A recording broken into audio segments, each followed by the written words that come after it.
Contrary to popular opinion, manufacturing jobs are no longer on the decline in the U.S., due in large part to new production methods and energy-efficient factories like the one in Lake Orion, Michigan.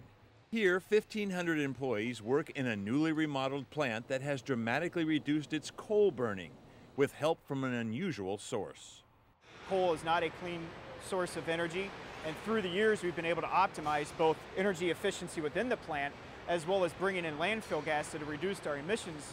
Here at Orion Assembly, it just made sense. You had two big landfills that are literally within a mile of the facility to actually reduce our coal usage well over 50%. And with big improvements to the plant, most notably in the paint shop, the reduction in coal use and expense should decrease even further. You're looking at the 3-wet application process that we implemented for the paint shop here at Orion. It puts down the primer, the base coat, and the clear coat all in one application. We went from a 2 megawatt hour vehicle shop down to a 1 megawatt hour vehicle, and that is an Energy Star rated shop. The savings from the use of landfill gas and upgraded facilities means that Chevrolet can build the all-new Sonic here in the U.S., the first small car built here in over 40 years. I'm Chris Hansen.